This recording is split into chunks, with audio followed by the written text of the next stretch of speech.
if you're trying to go somewhere in your life, what I'm saying is keep pace with me.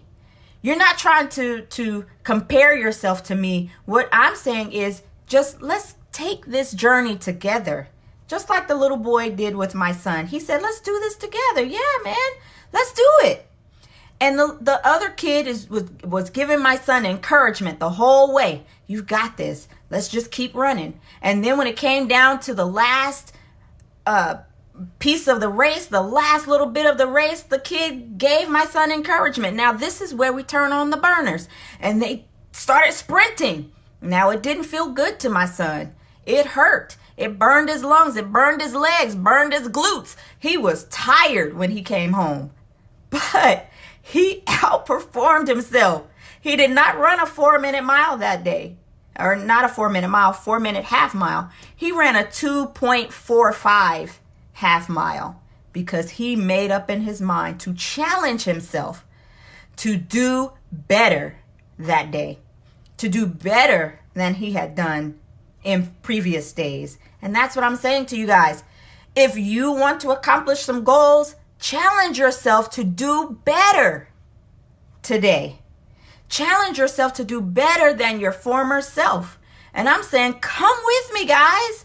Come along with me. Whether you want to be part of paparazzi or whether you have something else you want to work on. You might not be interested in joining my paparazzi team. But let me tell you, if you do, I will do everything in my power as a transformational coach to coach you through doing the best possible job you can do in paparazzi. But if that's not you and you have your own plan, that's fine too. As a transformational coach, I will help you through that as well. And I will say, let's do this together. Let's run this race together, because I love hearing from you. I love hearing from you what you've accomplished, how you're using the tools.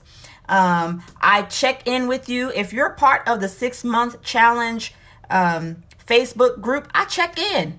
How's it going? I do put activities on there. Right now, one of the activities for getting out of your comfort zone is the selfie scavenger hunt.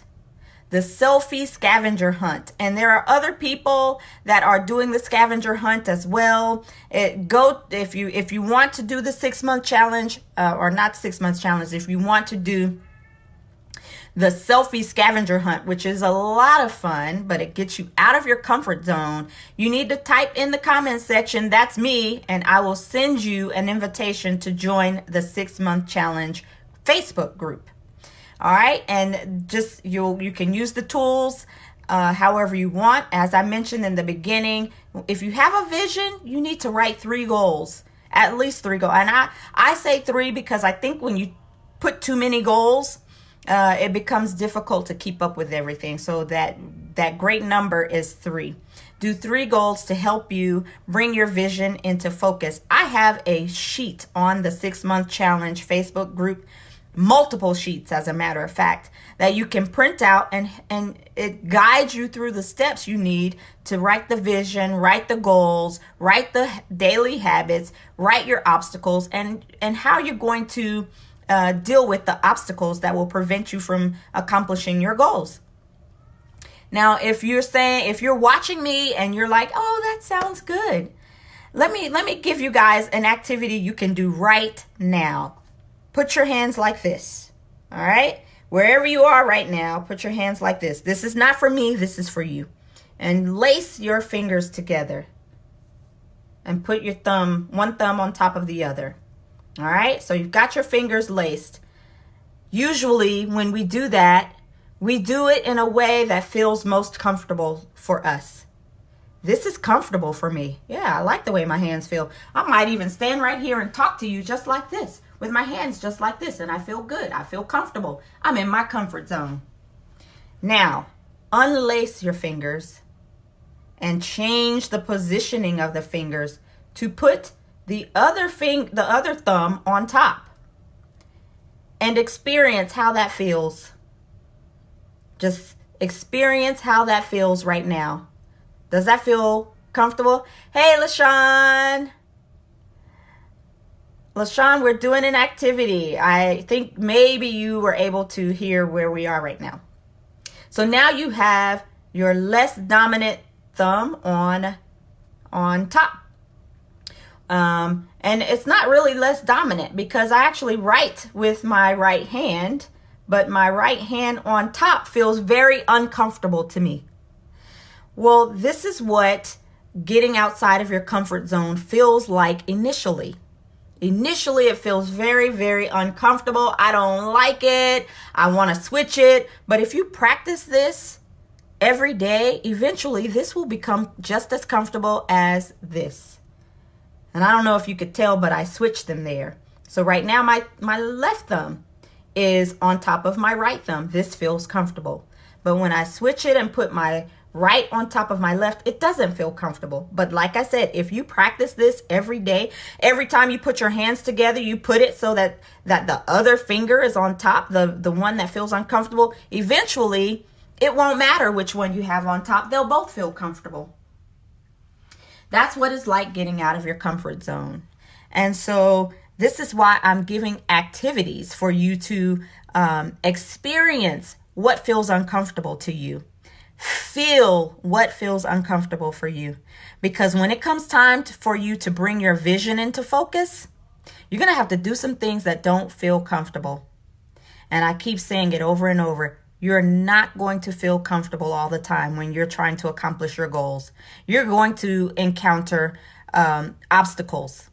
But if you let the obstacles slow you down, and I don't even want to say slow you down because they might slow you down, but don't let it stop you. If you trip and fall and have to roll and bounce back up, you roll and bounce back up. And I'm going to tell you one more story and then I'm going to get out of here. So thinking about a train, okay? A lot of these things are all about momentum, right? So my son is running this race and he had to get in a rhythm, just like a train. Train has rhythm, right? Rhythm, okay? My son got into his rhythm. All right, so think about what it takes to get a train with 100 cars on. I like trains. I like watching the trains. If I'm stopped at a train, I don't get upset. I count the cars. Might as well. I can't do anything about it. So I've counted over 100 cars in the past. How much power do you think it takes to get 100 cars moving down the track? A lot. It takes a lot of power to get a train moving down the track. But if you take that train and you put a wall in front of it, it can be just a little short wall, little, not so amazing brick wall there.